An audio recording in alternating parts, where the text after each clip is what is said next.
Cousin Internet. It's me, Cousin Todd, with Mama's Comedy Show. And with me is Cousin Ed. Hi, everybody. Hi, Ed. And Cousin Megan. Hi, how's it going? Actually, to be fair, I told Megan that we were going to start the podcast at 7. What time is it now? 6:53. Well, so we're getting a jump on it. Oh, no, I'm still going to give her shit for showing up, even if she shows up at 6:59. That's just the type of thing that assholes do. You're an evil person. Yeah, well, Ed, I forgot about that. Well, here's my motto. Evil first? Yes, always evil asshole first. And then every once in a while, you do something that's not evil, but not great. And people are like, huh, that's a pretty nice guy. So you keep the expectations low. Yeah, it's like in sex. Let me teach you about sex. Insects? Yes, bugs. It's like when you're having sex. I'm sorry, what is that?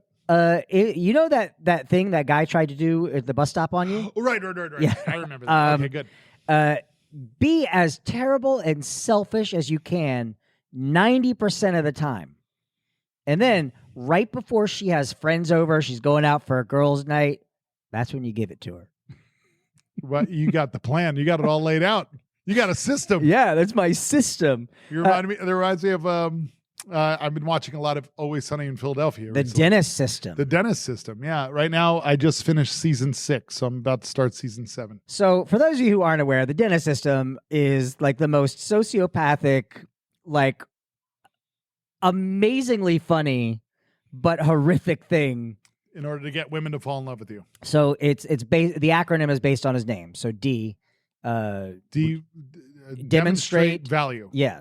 And so he's trying to hook up with a pharmacist. So he shows up with a prescription for his grandmother's medicine that he forged. That he has, but that makes him have value. Demonstrating his value and being a good person taking care of his grandmother. He was engaged physically. Yep. And that was where he takes her out to a restaurant that he knows is already closed so that he can say, well, we could just go back to my place and have pizza and watch a movie, because he gets her to his place. Yeah.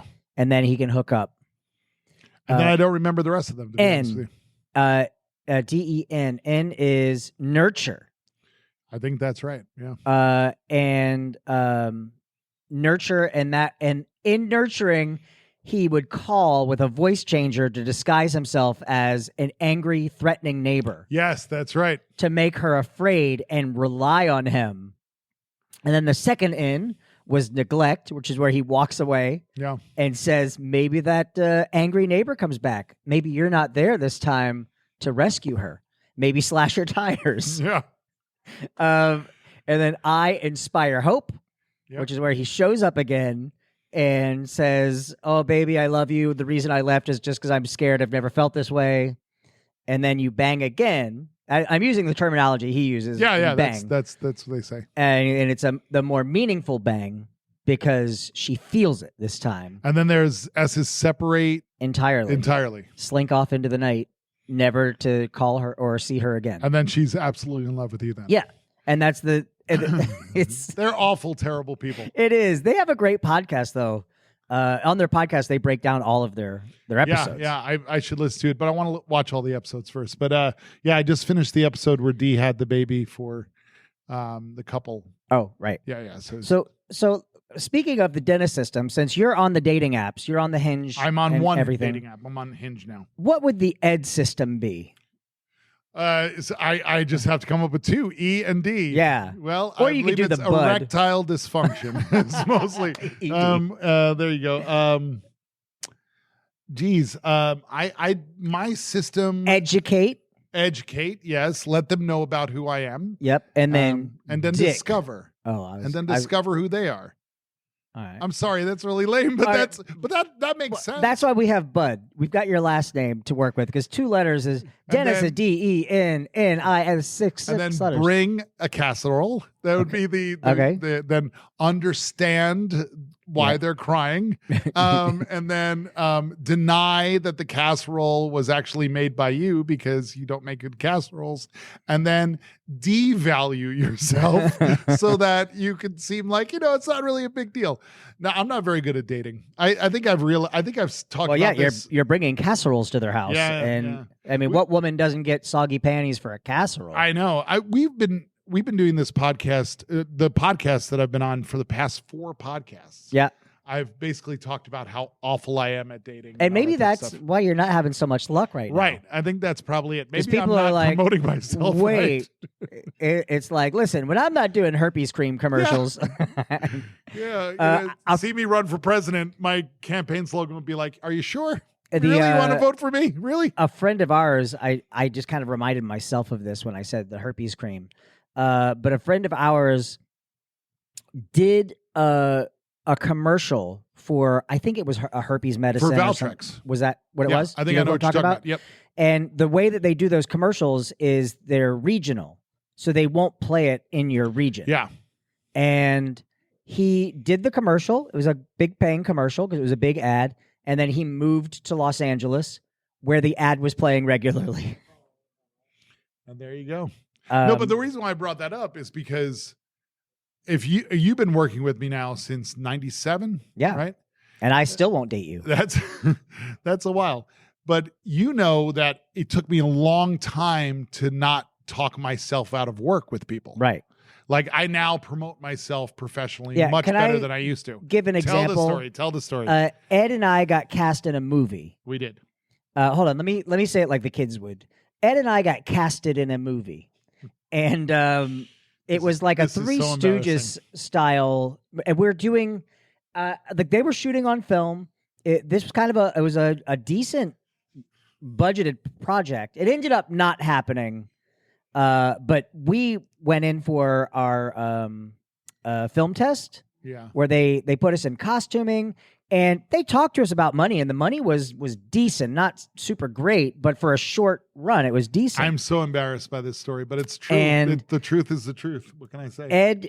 Ed, the producers are there, and we're doing this screen test.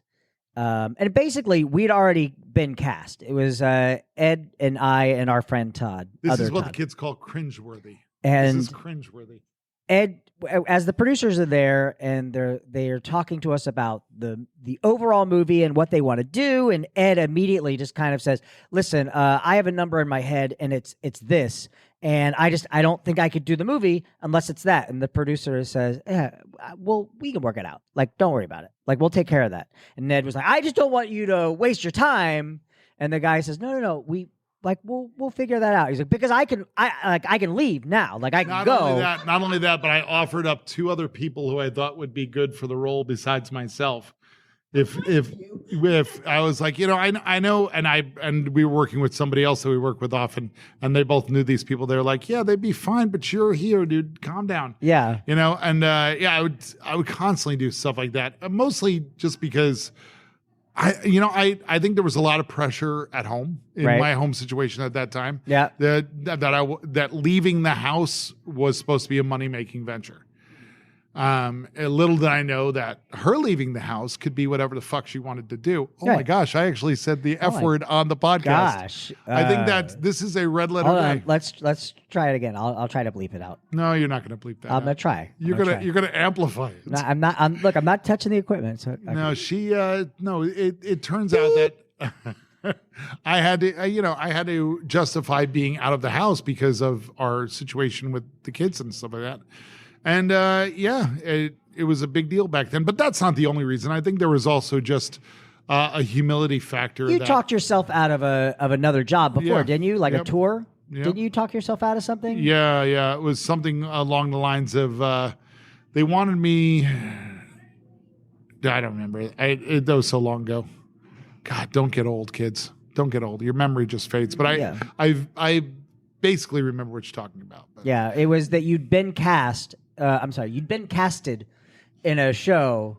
Because doesn't that drive you crazy? It drives me nuts. It drives me so crazy. But you've been. And I always want to ask them, what are they talking about? But I wonder, am I also doing that in dating? Am I also absolutely? Am I unselling myself?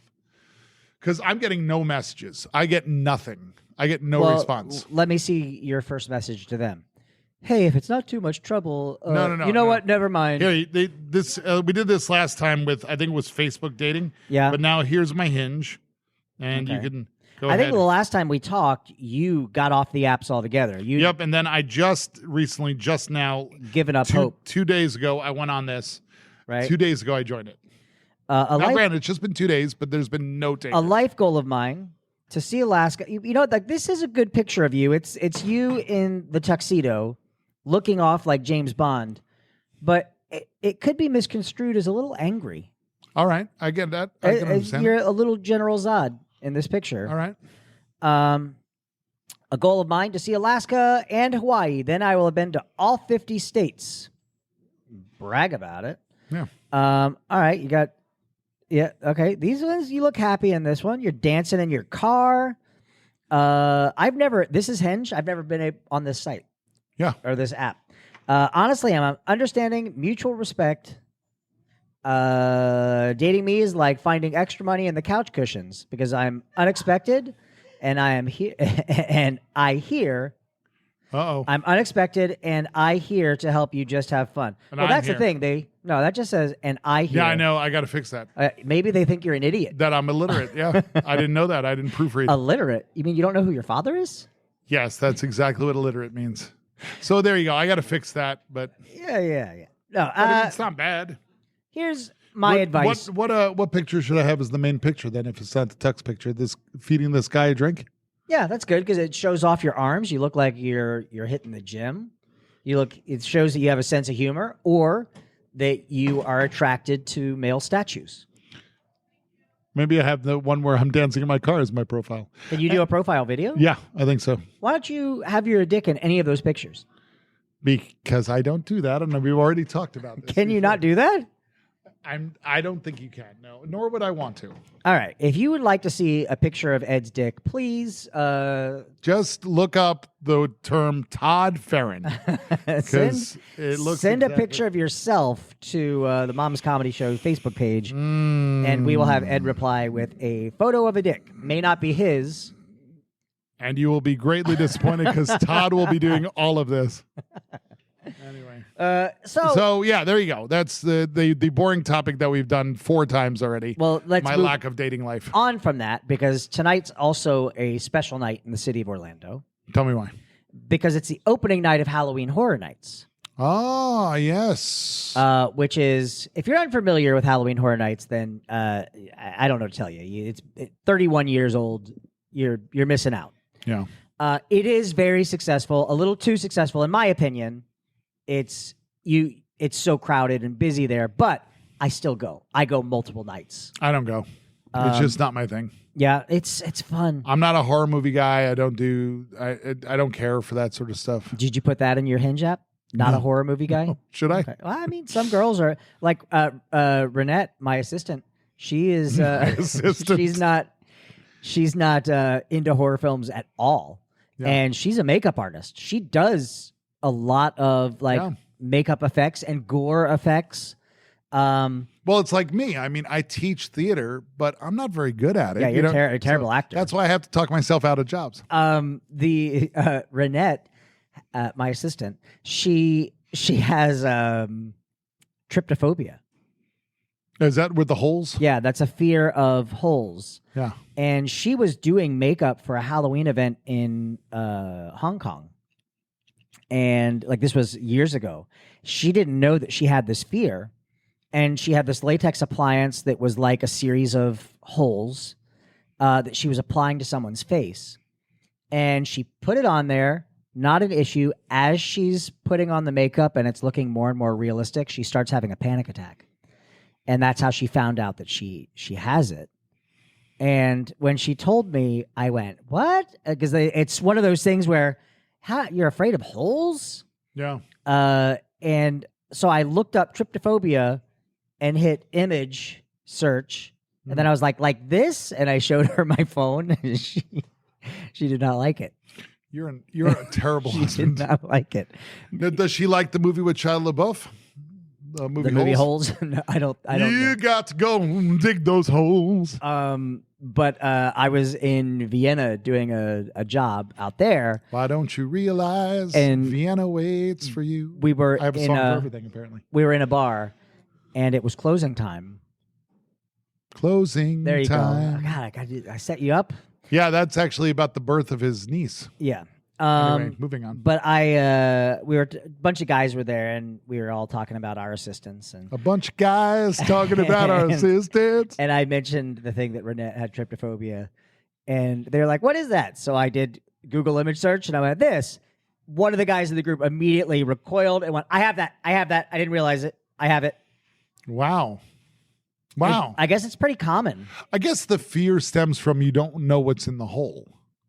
And it could be really anything. I mean, some people have it really bad, like just a beehive. A picture of a beehive freaks them out. Not just like on the skin, but just like the holes pressed up against each other. No. When my dad was alive, he had a weird thing that freaked him out. What was it?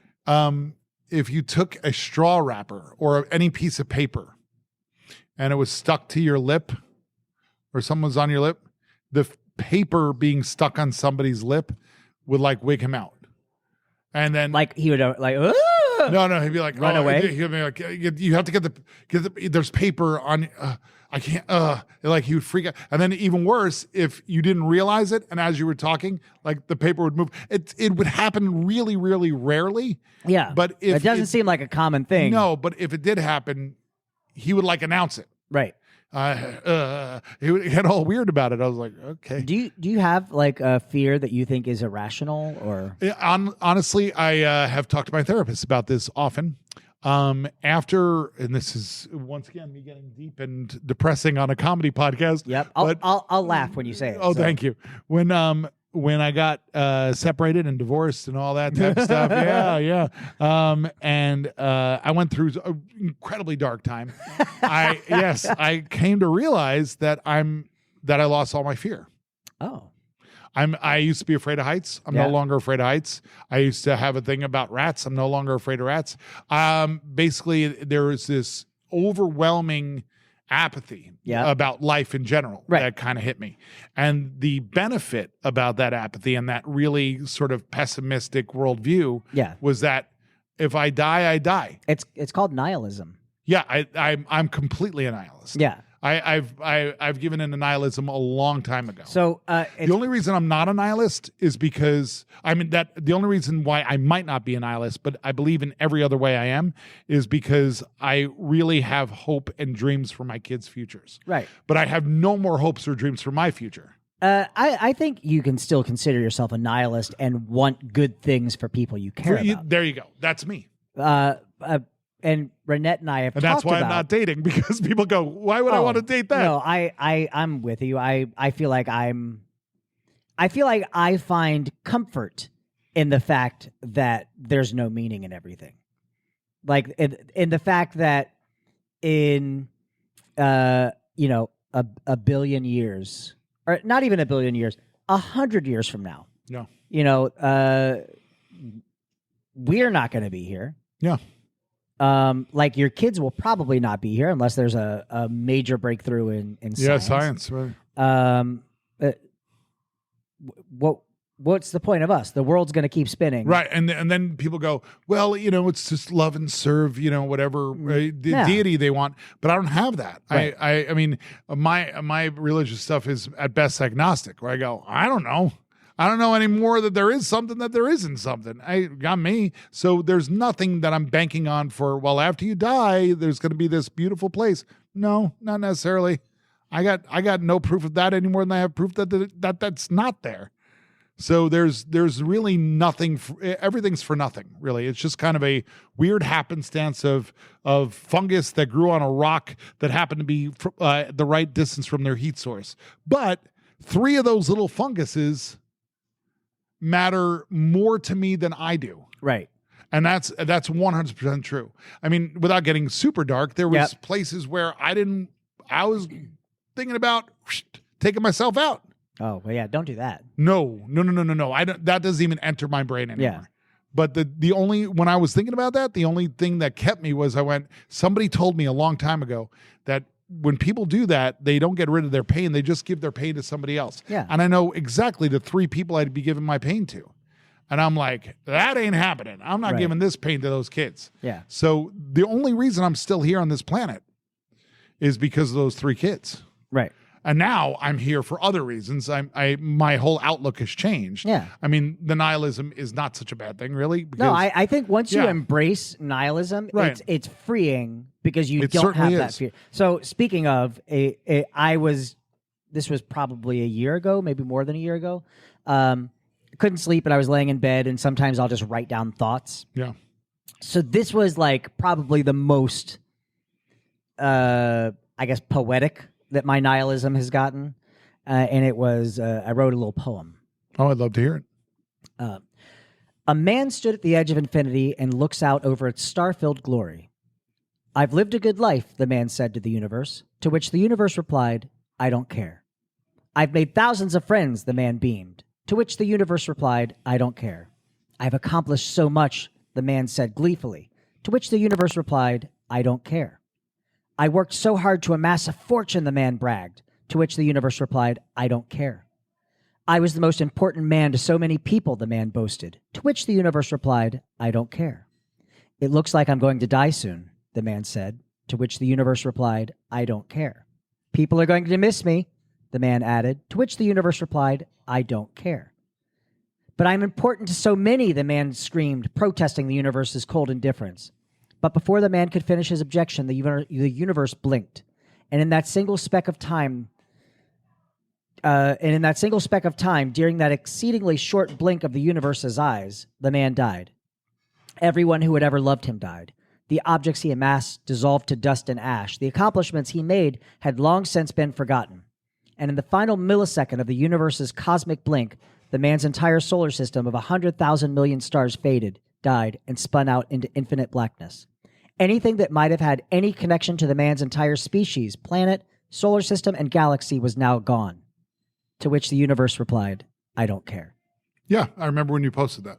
Yeah, but I stand by that, and I think in a way, my response to you when you post that was something along the lines of "Amen." It was like just a blatant support. I wrote like a post once that said nobody cares and that's okay, and meaning you're about to leave the house, you have this zit on your face, and you're like, oh my god, I have this zit on the tip of my nose. I look like fucking Bozo the Clown. Yeah. And ultimately, nobody cares. Nobody is going to bed that night going, you see that zit on Ed's face? Jesus Christ. Yeah. And then tomorrow, nobody's going to remember what was on your face today. Nobody cares about the things that we fixate on about ourselves. We all have things that we're unhappy with. I've been working out a lot lately and trying to control my diet. I've noticed. Oh, it's for you. But it's like I still have this here on me. Yeah. And it drives me crazy. But ultimately, I'm like, if I got into a car accident, no one's going to say, that guy with the love handles died? that skinny fat dude? Oh, well. Yeah, and then it also drives me a little crazy getting back to the dating thing is when people, I really am tempted to put on my dating app, I don't want to be fixed or I don't need to be fixed. Yeah, that seems confrontational. I won't put it on there. Yeah. But I really want to put it on there because, I mean, there's been people who I've been with who haven't been shy about intoxication. Right. And yet when I became intoxicated at certain points, that person would call me out on my intoxication. As I was an embarrassment to the room, to everybody in the room. And I knew that they've done things 10 times more embarrassing. Right. All right. But I never called them on it. Right. And anytime I got called out, you were such an embarrassment because you were eating so much at the buffet or whatever, because you were wasted or whatever, you were intoxicated. You probably were the only one, this person who's saying that to me, you're probably the only one who noticed that. Right. Because nobody else cares. As long as I'm not in their bubble, as long as I'm not bothering them, they don't care. Yeah. And I just Renette and I have talked about, because she's overly positive. She's a very positive, happy person, but she's also Canadian. So that's part of it. I feel like culturally she's, I mean, don't get me wrong. She gets depressed and she has moments, but she's a much happier. She's the Robin to my Batman. You know what I mean? Where if you, it's funny, I use the same analogy with my son. If you envision Batman, because that was the kind of point of Robin, was Batman is dark, scary. Robin is this beam of light that. Unless you're talking about the Adam West Batman. Well, of course. Then they're both awesome. Bird Ward and Adam West.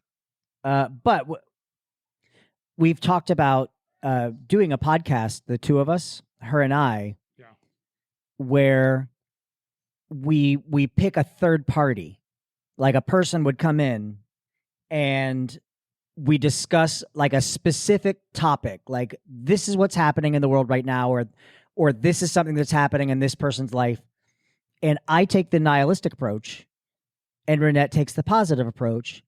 And at the end of the episode, we have the person choose, do you go down the darker path, or did Renette brighten your feelings on the subject? Yeah, did she give you hope? My sister is very much like Renette. You met my sister Lou, right? Oh yeah. What's the matter with you? But Lou's always just positive and upbeat and whatnot. And my other sister Terry, it's not like she's dark or nihilistic like me or anything like that. Right. Which a lot of people go, Ed, you're not dark and nihilistic. And then I know they don't know me. Yeah. because I go, well, you know the character that I put out there, but you don't know who I am. But my sister Terry, I would always say, was more of a realist, whereas Lou gives people 100% the first time they meet them. Right. That sounds like Renette. It's like, you're awesome. You're the most, I'm so interested in you and everything about you. Whereas my sister, Terry, is more like, you got to earn it. Yeah. But once you earn it with her, she's got your back for life. Man. Right. You can set fire to 17 buildings and she'll be like, at least it wasn't 18. Yeah. You did it for a reason. She's got your back, but you have to earn it with my little sister. With my older sister, though, everybody starts off 100%. But if they lose points with her, it's really hard to get points back. Right. So, and look at this. We got another special guest. Oh, Cousin Hal coming into the theater. Hal. What does it say on his shirt? Maximum carnage. Screamage. Is that from Halloween Horror Nights? Yeah. Well, there you go. We were just talking about that. Now, if we were going to do I've made this post before in the past of a truly scary house, or a house that wouldn't be fun to be in for an event like that. I have two of them. I've said that I thought an uncomfortable house would be something along the lines of, awkward situations to put you in. Like you walk into a room and there's someone crying and they basically come up to you and start telling you all of the bad stuff happening in their life. And then they just kind of stick with you while you're trying to move on to the next room. Yeah. But then the next room is like, a close talker or. So basically you're saying my day at high school. Yes. Teaching high school. Is very uncomfortable. Anyway. Yeah. Mine, I had two. I had one called The Room. Yep. And one, The Halloween Octopus. And what's the Halloween Octopus? First of all, let me just say that Halloween Horror Nights really bugged me because they're like, I'm going to shake coins in a can at you. And isn't that scary? No, you're just being annoying. Yeah. I'm coming at you with a chainsaw. You jump back and screamed. Yeah, because you shocked me. Shock is not the same as scare. Right. So these I would think would be really scary rooms. The Halloween Octopus. So it's a regular octopus ride, like you would, you've seen the octopus rides at carnivals, right? With the arms that go up and down. Yeah. And it's in an enclosed room. Right. All right. So in big arena type, if you would enclose a ride. And it's got up all these cheesy Halloween decorations, little pumpkins, witches, and stuff like that.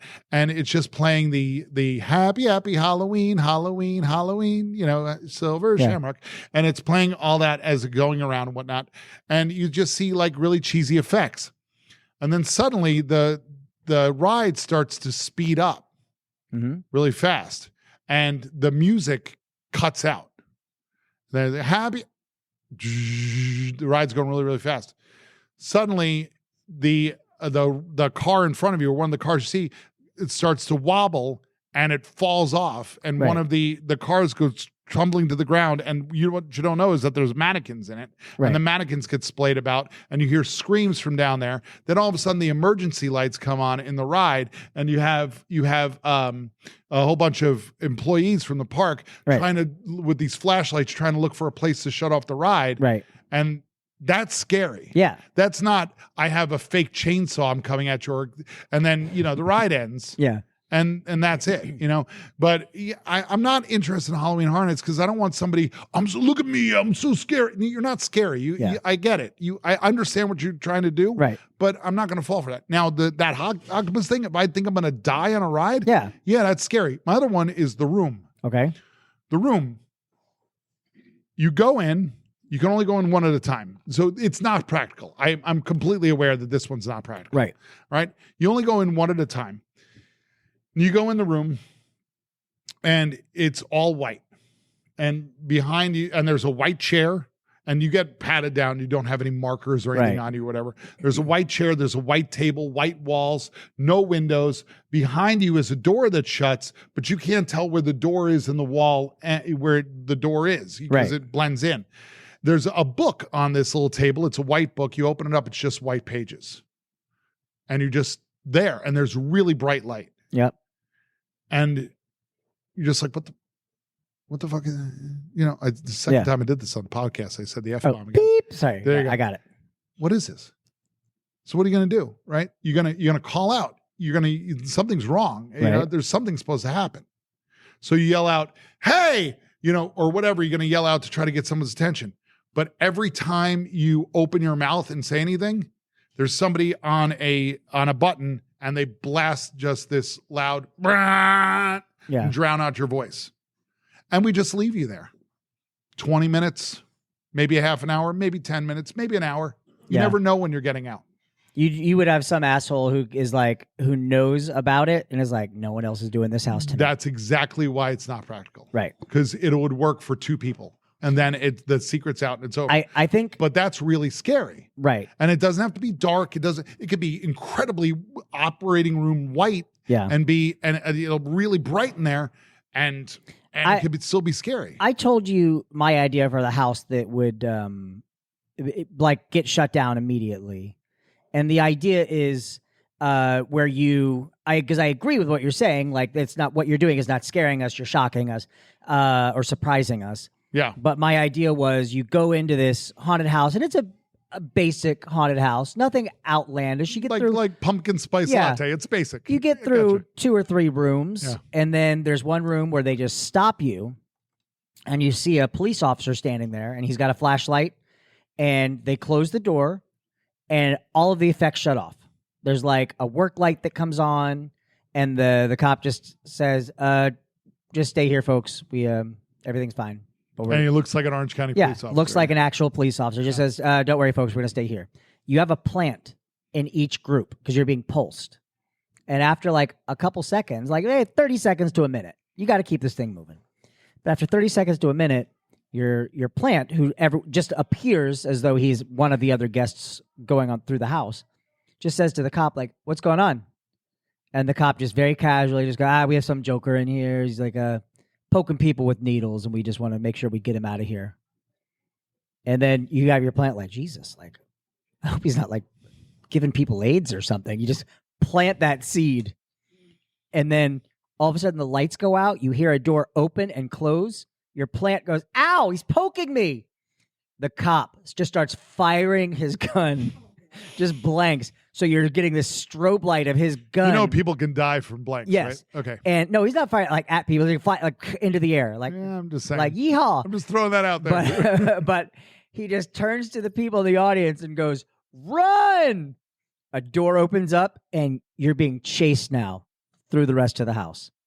By the poker. The poker. Well, that's stuff that's scary. But you know what? Here's the thing, though. Yep. I talk about it not being scary, not being shocking. It's just not for my demographic. Right. You know, the people who put together Halloween Horror Nights, quite frankly, are geniuses. Oh, yeah. There are geniuses. And I can never do what they do. But I'm just saying it's not for my demographic. What would be your demographic haunted house? The octopus. You know, the maybe not the White Room, because that's really just imprisonment. I'm just putting someone in prison. Yeah. You know, but the octopus, I would really be afraid of. There's a documentary about the extreme haunts and the ones where people sign waivers. Yeah. And they're like, we're going to hogtie you. We're going to force strange liquids down your throat. We're gonna, I mean, that's not for me. People are being no, not for me either. No. But there are videos of people who go through. They're videotaped while they sign away everything, saying, "Yep, do whatever you want. Haha, this is going to be fun." And then the best advertisement this company has, are those same people crying and screaming as they're getting shit rubbed in their face because they're hogtied or they're wrapped in saran wrap. And then you get this like... Not actual feces. Might as well be. I think it is. Have you seen the documentary? It's horrific what they're doing. And then, you see the video of these people after the fact going, don't do this. Like, I thought that this was going to be fun. It's not. It's traumatizing people, and you have people who have like shell shock as a result of it. But if I just look up extreme haunt documentary, and you'll find it. Yeah, it sounds like nothing I'd be interested in. Yeah, but one of the things I wanted to say was the Halloween Horror Nights group. You know, the people who put that together. You know, I know a lot of people try to mimic them. I think Hollow Scream came close a couple of years. I went twice. Yeah. Hollow Scream. I don't think Hollow Scream is different because they're not as successful. But what they can do that Universal can't do as a result is they can pulse their houses. They can focus more on scares where Universal is just getting the numbers through. Oh, I see. Universal, no one's ever going to compete with Universal's houses and the quality of their builds and the IPs that they get. Yeah, that's what I thought was lacking in Hollow Scream. Everything looked really cheesy. Hollow Scream, you'll get good scares and you get more alone time. Or shocks. Scares or shocks? Shocks. Okay. Shocks. All right, we should wrap this up because we got to get ready for our show. That reminds me of that band Plastic. Have you heard of them yet? Of what? Plastic, the band Plastic. Most of their songs are just rap. Okay. All right. All right. Jeez, don't you laugh. said wrap it up. You said wrap it up. I meant like a condom. Oh, okay. All right. So, Ed. What have you learned tonight? I learned that I have a supporter in my belief that nihilism is not terrible. And because of that, who cares? Right. Yeah. It doesn't matter. Yeah, that's what the universe said. And I learned something tonight, too. I learned that Megan's not going to be here. No? Well, no, she'll be here for the show. But for the podcast. She was going to be here for the podcast at 7. Have we ever done a 3-person show? We've done a 3-person show. Yeah, I think we have once before. I think we've done a 2-person show, haven't we? No, we've never done a 2-person show. I was talking to Cousin Tony the other day. We hung out. And Hey! We were talking about... Wait. If you're going to do the Cousin Tony conversation you just had, you have to do your voice and his voice. Okay. I love when you do his voice. I said, we just had the anniversary show. I wish you could have been there. And he's like, hey, yeah, I wish I could have been there. I wish we'd do long-form stuff. And then I said, oh, we did long-form stuff, remember? Like the horror film we did, where you were the narrator and we did the zombie movie. Yeah. That was a lot of fun. All right, we're Mama's Comedy Show. We're here every Friday night, 8 p.m. Call 407-363-1985. If this podcast did not traumatize you, feel free to give us a review or recommend it to a friend. Everyone loves being recommended podcasts. So yeah, there you go. So do that. You can find us on Facebook at Mama's Comedy Show. You can find us on Instagram at Mama's Comedy Show. I think that's it. Yeah. You guys stay safe out there, and nothing matters. Nothing matters. That's what the universe said. We'll talk to you later. It doesn't Bye. care. Bye.